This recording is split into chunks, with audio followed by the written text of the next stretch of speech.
there's a football culture war going on. There's a culture war being played out across our football pitches. And of course, this culture war began in America and has come to Britain. And so this has manifested itself in the England team taking a knee to the boos of the crowd. And of course, England captain Gareth Southgate has to explain this. Now, just before we go on, I'm not a football fan. Obviously, I'm an English patriot, so I want England to win. But I completely respect the point of the people who are booing the England team. Not that I think it's good optics to boo your own team, obviously, but this is not just neutral. This is not just some sort of ideologically neutral position that he's saying, well, I'm just against injustice. Sorry, there's a lot more to that, and pretending that there's not is not true. Yeah, like when we've done this before, but when England gave the Nazi salute in Germany, it wasn't just for peace and mankind or something. Like, no, it wasn't. Good reason to boo. Yeah, it wasn't just support of the German people or something like that.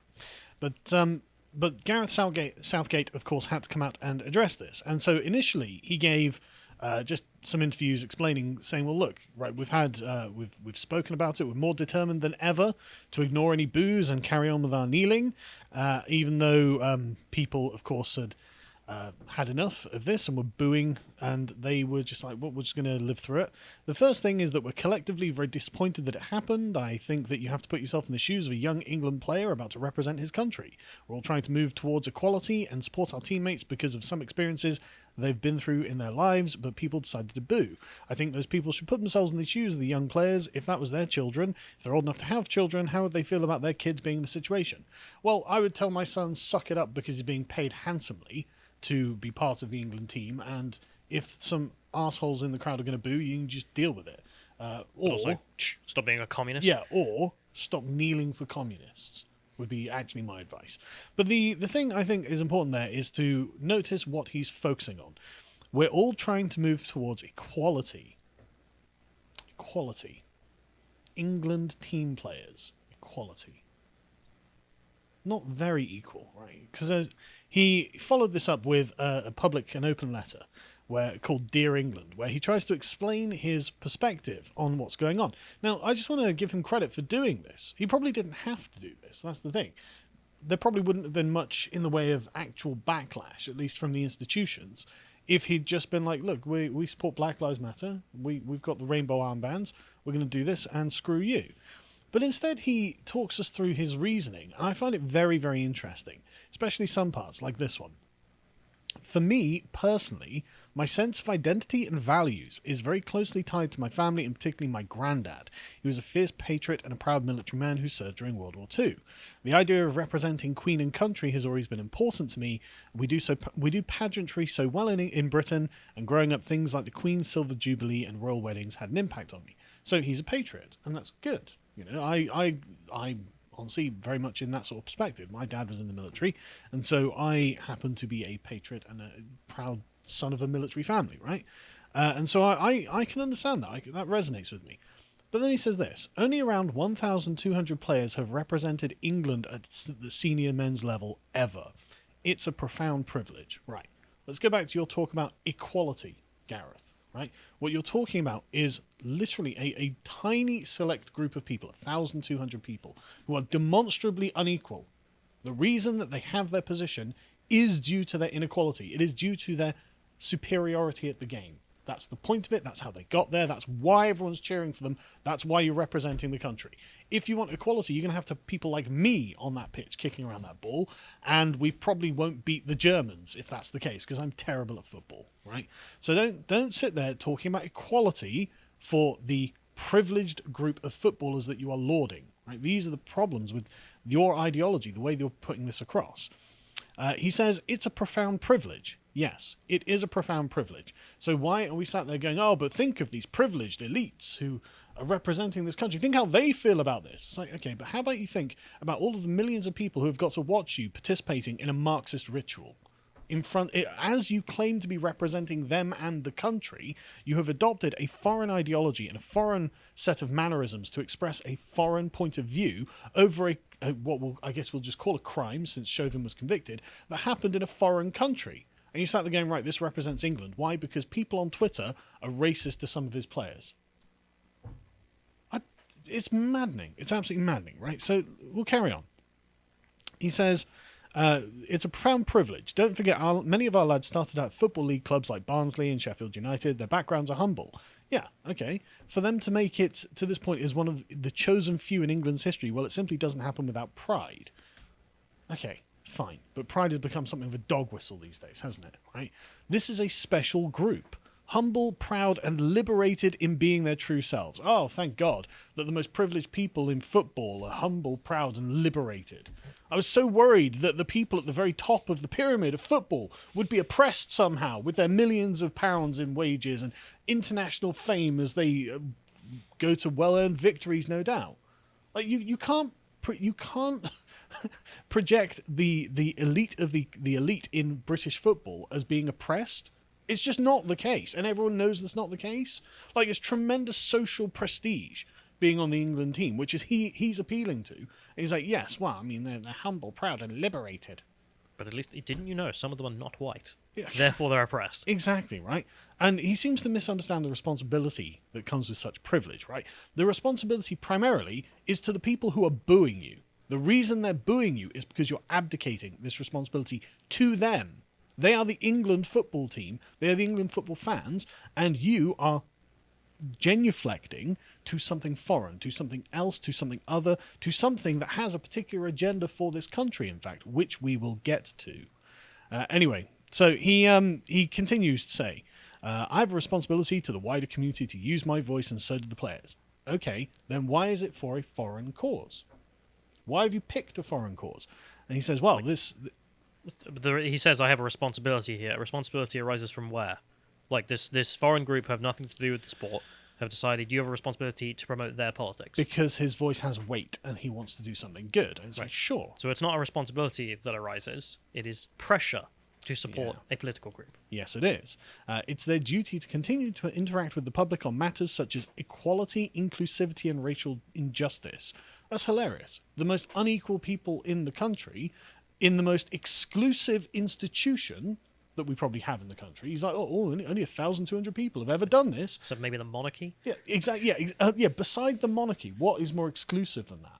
You know, seriously, like the idea that you can be like, I'm for inclusivity in the most exclusive team in the world. Like, sorry, this is not about inclusivity. This is about excellence, right? This is about merit. This is about exclusivity. This is specifically about the opposite of all of the things that you're preaching. And yet you sit there as the captain of the England team at the very, again... manager. The manager, sorry, of the England team, the very peak of this, and say, I'm for equality. No, you're not. You can't be. And it's ridiculous to say that you are, right? But of course, he says, I've got to be concerned about this, using the power of their voices to help put debates on the table and raise awareness and educate. Right. So you've adopted a series of partisan talking points that stem from communist attempts to overthrow the West, such as intersectionality and critical race theory, which are... And they just say this in their own writings, that they're trying to undermine the classical liberal order of the West. And he says, I see players scrolling through their phones straight after the final whistle, and I think, is that a good idea? Reading abusive comments on Twitter or Instagram is never going to help performance. Why would you tag someone in a conversation that is abusive? Why would you choose to insult somebody for something as ridiculous as the colour of their skin? Because there are arseholes on the internet, Gareth. You shouldn't let them colour your view of society. You don't even know what country they come from. Like, it could be a bunch of Spanish fans or something being like, yes, El Negro, you know, blah, blah, blah, blah, who's just trying to demoralise you. Like, who knows? You don't know. You just assume that somehow they're representative of the people of this country. But anyway, so he says, for many of that younger generation, your notion of Englishness is quite different from my own. I understand that. I understand that on this island we have a desire to protect our values and traditions as we should, but that shouldn't come at the expense of introspection and progress. But do we have to adopt communism, though? Do we have to adopt communism? Like, I agree that, you know, progress is probably a good thing, assuming it's done in accordance with our values and traditions, but I can't help but notice that the people that you're promoting, the ideology you're promoting, expressly loathes our traditions, the values that we hold, and the country itself. Well, he's explicitly saying there that he's going to abandon them. Like, you've got our traditions, but that doesn't need to stop the way of progress. Well, no. It's like, okay, what happens with that progress? You have to replace the old traditions. He is right that you can have a form of progress that operates within the traditions of the country that you're in. Sure, right? But that's not what he's promoting when he says progress. And it is certainly not what he's promoting when he's taking the knee. Right, that's certainly the opposite, and Like it comes. you can't take the communist value of equality at the same time as taking the liberal British standard of freedom. No, of course not. They don't mess. And so this ties nicely into flags and Keir Starmer having his photo opportunity in front of a flag when he says, "Oh, I'm going to," as this leaked Labour plan showed a couple of months ago, that they're going to try and focus on the flag and patriotism to win back voters. This, as you can imagine, went down like an absolute lead balloon with the left. Anyway, so a few months ago, a leaked Labour plan came out with quotes like this: "Labour must make use of the Union flag, veterans, and dressing smartly as part of a radical rebranding to help it win back the trust of disillusioned voters." Yes, because the Corbyn Labour Party was so obviously an anti-British party that this was not a vote winner. And so in WhatsApp messages, senior officials ordered, "Please prioritise Union Jack header images, not the plain red ones, as in the red of the communist flag." Yeah, good idea. If you want to be seen as a patriotic party, don't have a communist background. Red wall voters have been targeted in Facebook adverts saying things like, "Britain is locked down, but the borders are open. Any idea why?" Sounds bloody UKIP-ish, doesn't it? And so naturally this... Not No, not wrong at all, right? And this got criticised for using language describing the hotel quarantine system that would normally be used in xenophobic attacks on immigrants. So there we go. You can't even start talking about these things without the left-wing sides of the Labour Party springing out and screeching because they're anti-patriots, right? And so...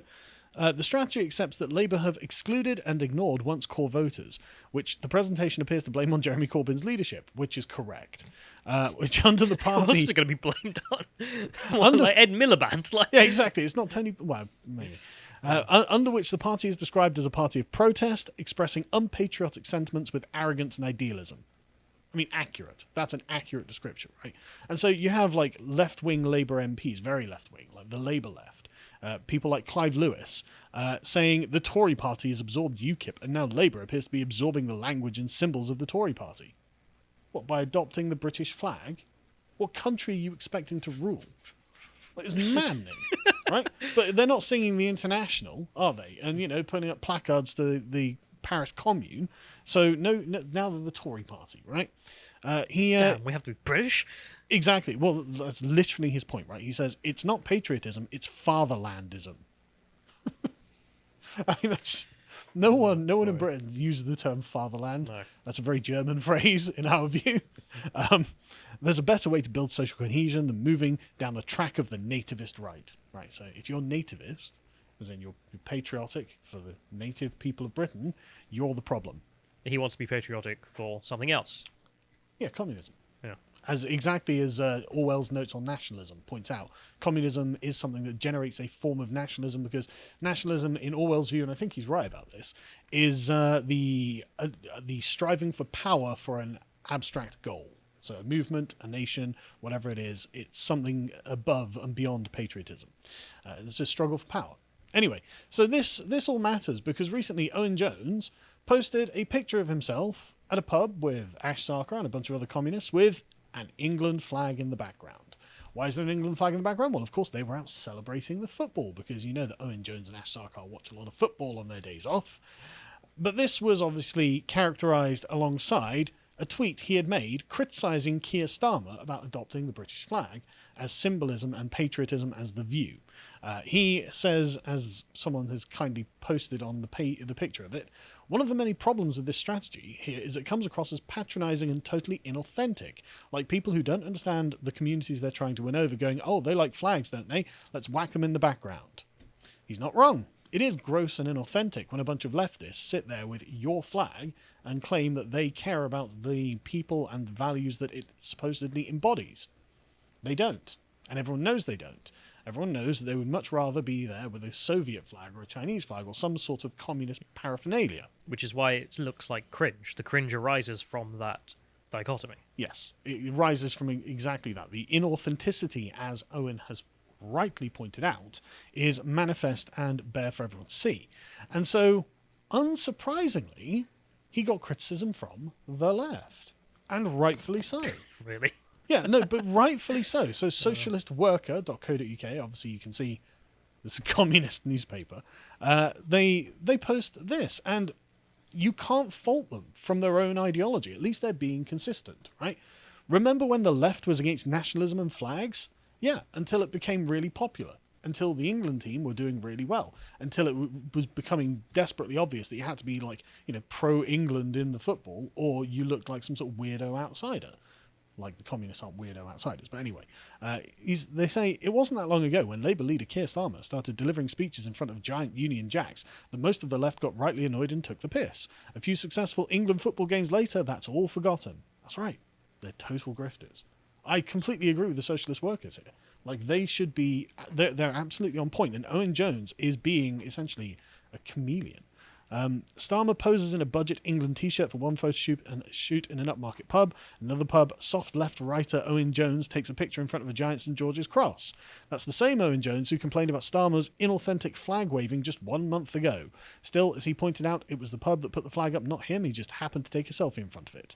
I love this patrolling. You just happened to do that, did you? There's a less cowardly excuse for doing the rounds from the other lefties on the England bandwagon. It's a diverse team, they say. Players take the knee. We can all unite behind this progressive patriotism. It's plastic rubbish. There's a reason why Boris Johnson looks more comfortable in front of the flag instead of Starmer or Jones. National unity, no matter how twee and fluffy, unites us with those at the top and sets us against those from outside. You see where this is going? Yeah. If football comes home, it's going to Johnson's house. Let's not stand at the front door begging to be let in.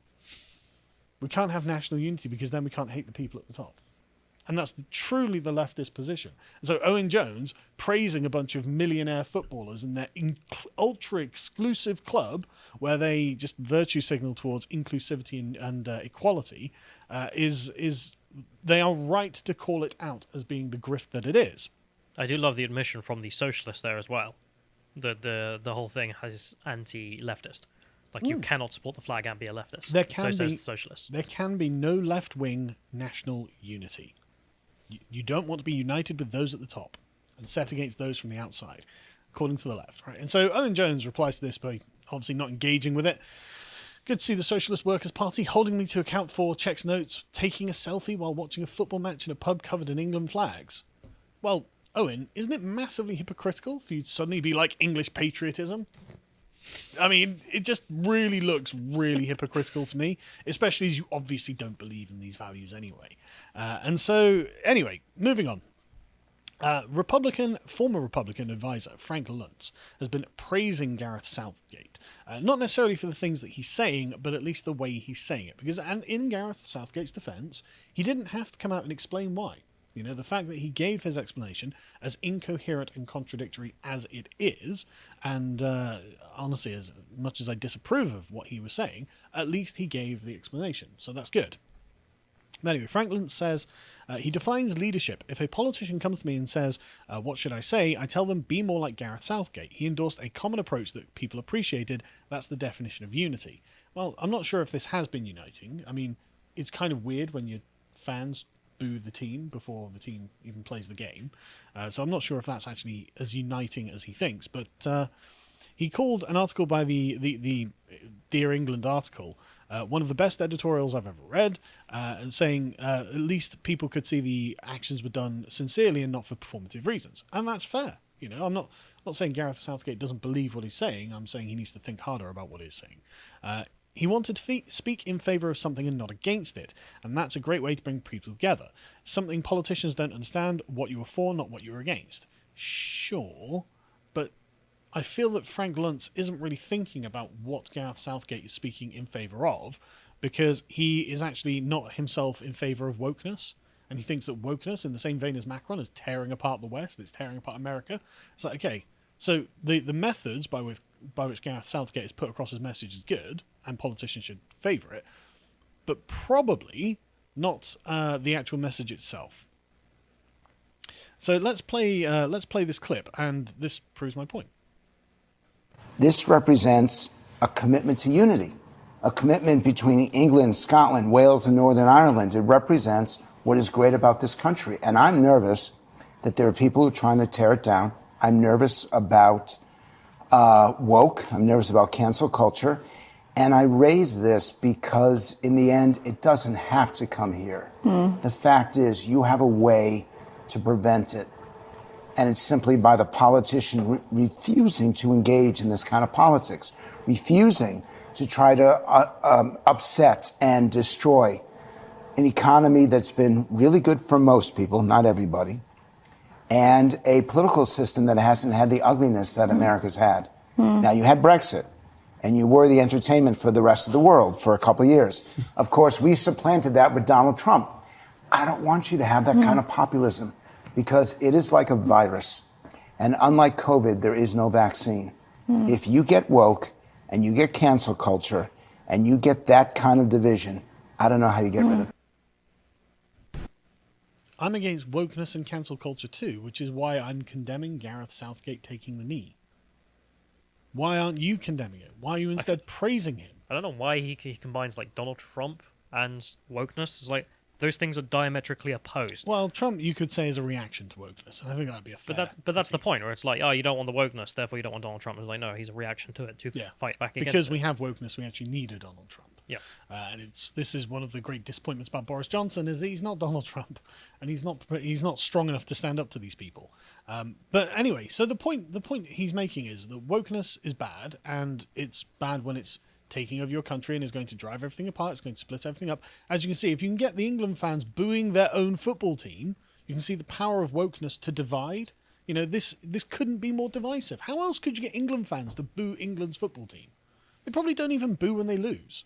You know, and so, like, if he can actually take an action that get them to boo a successful popular team, that's incredibly divisive. But instead of critiquing that, Frankie Luntz is like, well, I mean, he delivered his message well. Oh, brilliant. You know? Yeah, you're right about even when they lose. That football chant comes to mind of, I can't remember who it was. I think it might have been like Leeds or something when they were losing. They lost game after game after game. And eventually the fans just started singing, "You're not special, we lose every week." So the point I'm making with all of this is that Gareth Southgate's wokeness in his football is leading to consequences for other people who would just wish to support the football. So there was a primary school called Flake Fleet Primary School in Fleetwood, Lancashire, and they excuse me, they produced a video because back in the 90s there was who's the guy who did it? I can't remember the name of the guy who made that Vindaloo song. But it was a very, very popular song, and it's a football chant sort of song.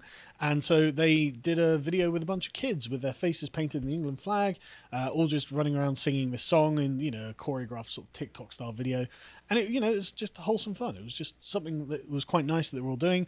And of course, the school got bullied on Twitter by the woke mob for this, and so they just shut down their Twitter profile and pulled the video.